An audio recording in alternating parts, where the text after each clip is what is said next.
नमस्कार, capital TV देख रहे हैं आप। मैं हूं आपके साथ हर्ष भारद्वाज। कैपिटल टीवी के इस खास शो महाराष्ट्र फाइल में आपका स्वागत है, जिसमें आज हम आपको बताएंगे राउत ने क्यों बीजेपी के लिए बोले जहरीले बोल। दिखाएंगे आपको महाराष्ट्र में लाउडस्पीकर को लेकर फिर क्यों मचा है बवाल। बताएंगे आपको मराठी भाषा पर अब किसकी हो गई पिटाई।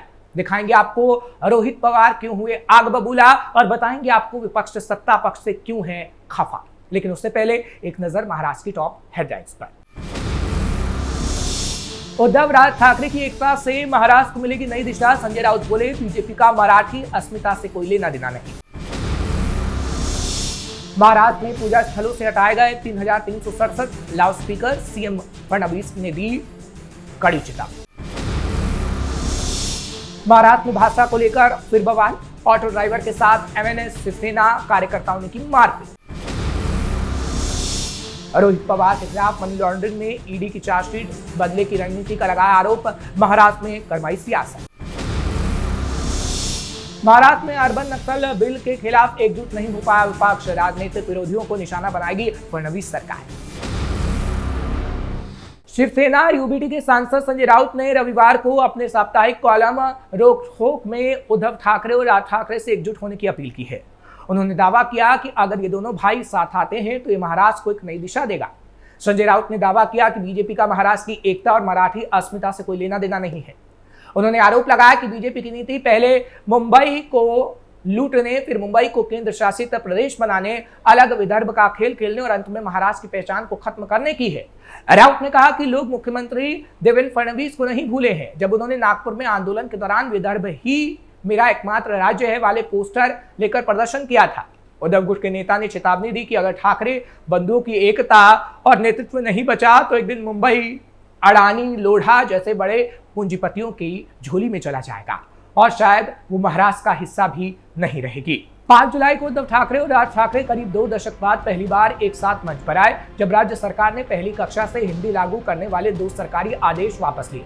संजय राउत ने कहा कि इस मंच को साझा करने से मराठी मानुष में भरोसा जगा है। हालांकि उन्होंने साफ किया कि अब तक राजनीतिक गठबंधन की कोई औपचारिक घोषणा नहीं हुई है। संजय राउत ने कहा कि केवल एकता नहीं, गठबंधन जरूरी है, तभी महाराष्ट्र को नई दिशा मिल सकती है। संजय राउत ने कहा कि ठाकरे भाइयों की एकता से दिल्ली और महाराष्ट्र की सत्ता में बैठे लोग घबरा गए हैं। उन्होंने आरोप लगाया कि मुख्यमंत्री फडणवीस जानबूझकर राज ठाकरे से मुलाकात कर राजनीतिक माहौल गरमा रहे हैं। हालांकि उन्होंने ये भी जोड़ा कि राज ठाकरे इस बारे में खुद स्पष्टीकरण देंगे। संजय राउत ने संकेत दिया कि मुंबई और ठाणे में होने वाले निकाय चुनावों के पहले मराठी मतदाता को एकजुट करना जरूरी है। उन्होंने कहा कि मराठी मानुष को सबसे पहले मुंबई और ठाणे के लिए लड़ाई लड़नी होगी। उन्होंने अंत में कहा कि अगर किसी को लगता है कि ठाकरे किसी भी दबाव के आगे झुक जाएंगे तो वो मूर्ख है। महाराष्ट्र में ध्वनि प्रदूषण पर अंकुश लगाने के लिए मुख्यमंत्री देवेंद्र फडणवीस की सरकार ने बड़ा फैसला लिया है। नॉइज पॉल्यूशन को कम करने के ठोस प्रयास के तहत महाराष्ट्र भर के पूजा स्थलों से कुल 3,367 लाउडस्पीकर हटा दिए गए हैं। इस बात की जानकारी खुद सीएम मुख्यमंत्री देवेंद्र फडणवीस ने विधानसभा में दी है। मुंबई पुलिस अकेले मुंबई में पूजा स्थलों से अब तक 1,608 लाउडस्पीकर हटाने में सफल रही है। इनमें 1,150 मस्जिदें, 48 मंदिर, 10 चर्च, 4 गुरुद्वारे और 147 अन्य स्थलों के लाउडस्पीकर शामिल है। सीएम फडणवीस ने बताया कि ये उपलब्धि बिना किसी धार्मिक या सांप्रदायिक तनाव के हासिल की गई है। कहीं भी तनाव का माहौल नहीं बना। अब मुंबई में सभी धार्मिक स्थलों पर लाउडस्पीकर नहीं लगाए जाएंगे। इसी के साथ सीएम देवेंद्र फडणवीस ने चेतावनी दी कि अधिकारियों की अनुमति के बिना लाउडस्पीकर दोबारा लगाने पर स्थानीय पुलिस स्टेशन के अधिकारी जिम्मेदार होंगे। राज्य सरकार का ये कदम महाराष्ट्र में ध्वनि प्रदूषण को कम करने और सुप्रीम कोर्ट और हाई कोर्ट के निर्देशों का पालन सुनिश्चित करने के लिए उठाया गया है। महाराष्ट्र सरकार का यह फैसला प्रदूषण के खिलाफ एक जरूरी कदम है। सीएम मुख्यमंत्री फडणवीस ने कहा कि रात 10 बजे के बाद लाउडस्पीकर नहीं बजाए जा सकते। ये कानून करीब 20 साल से लागू है। कुछ विशेष पर्व के लिए कोर्ट ने छूट दी है। इसमें गणपति उत्सव के 4 दिन, नवरात्रि और डॉक्टर बाबा साहेब अम्बेडकर जयंती पर रात 12 बजे तक लाउडस्पीकर की अनुमति है। देवेंद्र फडणवीस द्वारा विधानसभा में दी जा रही जानकारी के दौरान एनसीपी विधायक अनिल पाटिल ने संजय राउत पर तंज कसा। उन्होंने उद्धव ठाकरे गुट के सांसद संजय राउत की ओर इशारा करते हुए सवाल किया कि रोज सुबह जो लाउडस्पीकर बजता है उसका क्या करना है। इस सवाल के जवाब में सीएम फडणवीस ने कहा कि ध्वनि के प्रदूषण को लेकर कानून बनाया गया है, लेकिन विचारों के प्रदूषण पर अभी तक कोई कानून नहीं बना है।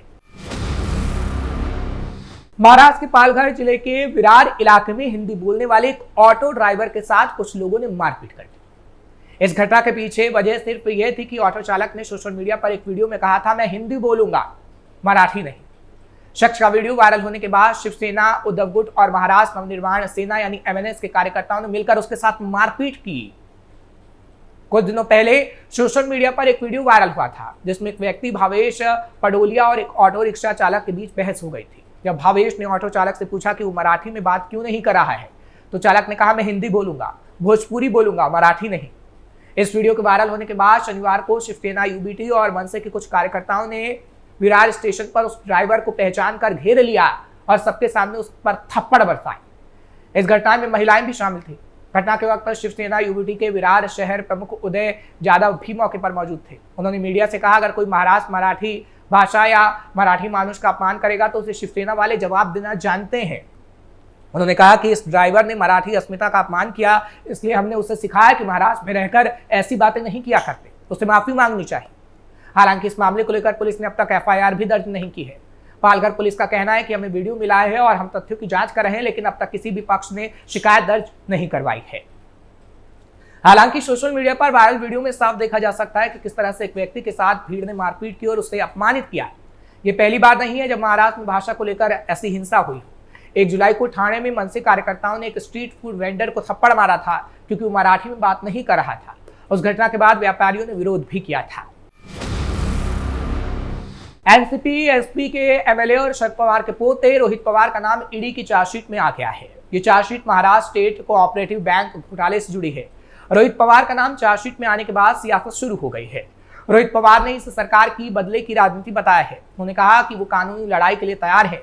वहीं विपक्ष ने बीजेपी पर निशाना साधा। ईडी ने रोहित पवार का नाम छत्रपति संभाजी नगर में कन्नड़ सहकारी चीनी फैक्ट्री की खरीद से जुड़े मामले में शामिल किया है। ये फैक्ट्री बारामती एग्रो लिमिटेड ने खरीदी थी। इस कंपनी के मालिक रोहित और उनके परिवार के सदस्य हैं। ईडी का कहना है कि खरीद नीलामी के जरिए हुई थी। चार्जशीट में नाम शामिल करने से पहले ईडी ने रोहित पवार से पूछताछ भी की थी। एमएससीबी घोटाले में मुंबई पुलिस की इकोनॉमिक ऑफिसेंस विंग ने अगस्त 2019 में एक एफआईआर दर्ज की थी। एफआईआर में आरोप लगाया गया था कि एमएससीबी के निदेशकों ने चीनी फैक्ट्री को बहुत कम कीमत पर बेच दिया था। रोहित पवार ने ईडी की कार्रवाई पर प्रतिक्रिया देते हुए कहा कि इस मामले की एफआईआर में मेरा नाम नहीं है, लेकिन ईडी ने एफआईआर में शामिल 97 लोगों को छोड़कर मेरे खिलाफ जांच शुरू कर दी। अब मेरा नाम चार्जशीट में भी डाल दिया है। रोहित पवार ने कहा कि एफआईआर में जिन 97 लोगों के नाम हैं, उनमें से कुछ बीजेपी, अजित पवार की एनसीपी और एकनाथ शिंदे की शिवसेना से जुड़े हैं। ईडी सिर्फ मुझे निशाना बना रही है। यह सिर्फ बदले की राजनीति है। चार्जशीट दाखिल होने के बाद रोहित पवार ने कहा कि वो कानूनी लड़ाई के लिए तैयार हैं और किसी के दबाव में नहीं आएंगे। उन्होंने कहा, दूसरे लोग सरकार में शामिल होने के लिए भाग गए होंगे, लेकिन मैं अपनी जगह पर खड़ा रहूंगा और अदालत में लड़ाई लड़ूंगा। मैं उन कुछ एमएलएज में से हूं जो विधानसभा में जनता के मुद्दे उठाते हैं। सरकार मुझे चुप कराने के लिए केंद्रीय एजेंसियों का इस्तेमाल कर रही है। मैं दिल्ली के आगे नहीं झुकूंगा। ये मामला एमएससीबी यानी महाराष्ट्र राज्य सहकारी बैंक में हुए कथित घोटाले से जुड़ा है। आरोप है कि बैंक के अधिकारियों ने मिलकर चीनी मिलों को औने पौने दामों में बेच दिया, जिससे बैंक को भारी नुकसान हुआ। ईडी अब इस मामले की जांच कर रही है और रोहित पवार का नाम भी इसमें शामिल किया गया है। रोहित पवार का कहना है कि उनका इस घोटाले से कोई लेना देना नहीं है और उन्हें राजनीतिक साजिश के तहत फंसाया जा रहा है।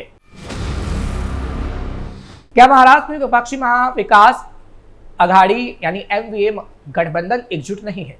ये सवाल इसलिए खड़ा हुआ है क्योंकि महाराष्ट्र की विधानसभा और विधान परिषद में हाल ही में महाराष्ट्र स्पेशल पब्लिक सिक्योरिटी यानी एमएसपीएस बिल आसानी से पारित हो गया, जबकि ऐसा माना जा रहा था कि विपक्ष इस बिल का पुरजोर विरोध करेगा और सरकार को मुश्किल पेश आएगी। इस बिल को अर्बन नक्सलिज्म के खिलाफ बताया गया और यह साफ दिखाई दिया कि विपक्ष ने इस मामले में रणनीतिक एकजुटता नहीं दिखाई।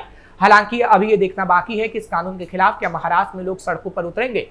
विधानसभा और विधान परिषद में मौका गंवाने के बाद विपक्षी नेताओं का डेलीगेशन अगले हफ्ते राज्यपाल सीपी राधाकृष्णन से मिलने जा रहा है।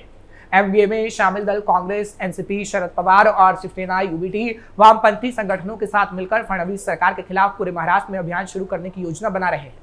हालांकि उन्हें कितना समर्थन मिलेगा, ये देखने वाली बात होगी। विपक्ष ने इस संबंध में सरकार की ओर से बनाई गई समिति को 12,000 सुझाव भेजे थे, लेकिन इनमें से सिर्फ 3 को ही स्वीकार किया गया। कांग्रेस के सीनियर नेता और महाराष्ट्र के एक पूर्व मंत्री ने खुलकर स्वीकार किया और कहा, एमवीए के भीतर कोई एकता नहीं है, हर पार्टी वही कर रही है जो उसे ठीक लगता है। अगर हमने विधानसभा में सामूहिक रूप से अपनी सहमति दर्ज कराई होती तो हमें ऐसे कानून के खिलाफ सरकार की मंशा पर सवाल उठाने का मौका मिलता। हालांकि शिवसेना यूबीटी के अध्यक्ष उद्धव ठाकरे ने कहा कि हम नक्सलवाद और आतंकवाद के खिलाफ लड़ाई में सरकार के साथ हैं, लेकिन अगर सरकार कानून के जरिए विरोधियों को परेशान करेगी तो इसे स्वीकार नहीं किया जाएगा। विपक्ष का कहना है कि इस कानून के लागू होने पर सरकार अपने राजनीतिक विरोधियों के खिलाफ सत्ता का दुरुपयोग कर सकती है और महाराष्ट्र के अंदर एक ऐसा राजनीतिक माहौल बन सकता है जिसमें सरकार पर सवाल उठाने वाले किसी भी शख्स को अर्बन नक्सल करार दिया जा सकता है और उसके खिलाफ कार्रवाई की जा सकती है। फिलहाल महाराष्ट्र फाइल में आज के लिए बस इतना ही। कल फिर आपसे मुलाकात होगी महाराष्ट्र की कुछ और खबरों के साथ। खबर कैसी लगी कमेंट सेक्शन में जरूर बताएं। खबर को लाइक शेयर करें। कैपिटल टीवी को सब्सक्राइब करना मत भूलिएगा।